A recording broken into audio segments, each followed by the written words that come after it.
আজকে রেসিপির সাথে সাথে আমি ডক্টর ইউনূসের ব্যাপারে কিছু বলবো, আপনারা প্লিজ শুনে যাবেন।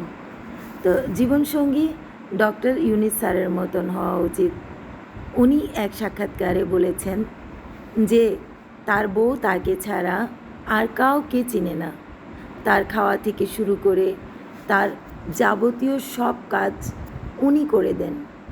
এখন আমার প্রশ্ন হলো, অনেকেই আমরা বাংলাদেশি ওনাকে চাই না, আসলে আমরাই তার যোগ্য না।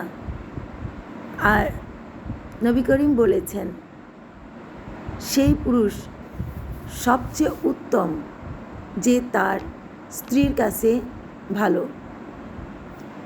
তো কেমন লাগলো আমার এই গল্পটা একটু জানাবেন প্লিজ, আর লাইক দিবেন, শেয়ার দিবেন, পাশে থাকবেন। আর আর ডক্টর ইউনূসের ব্যাপারে কিছু জানলে 1 লাইন লিখে যাবেন।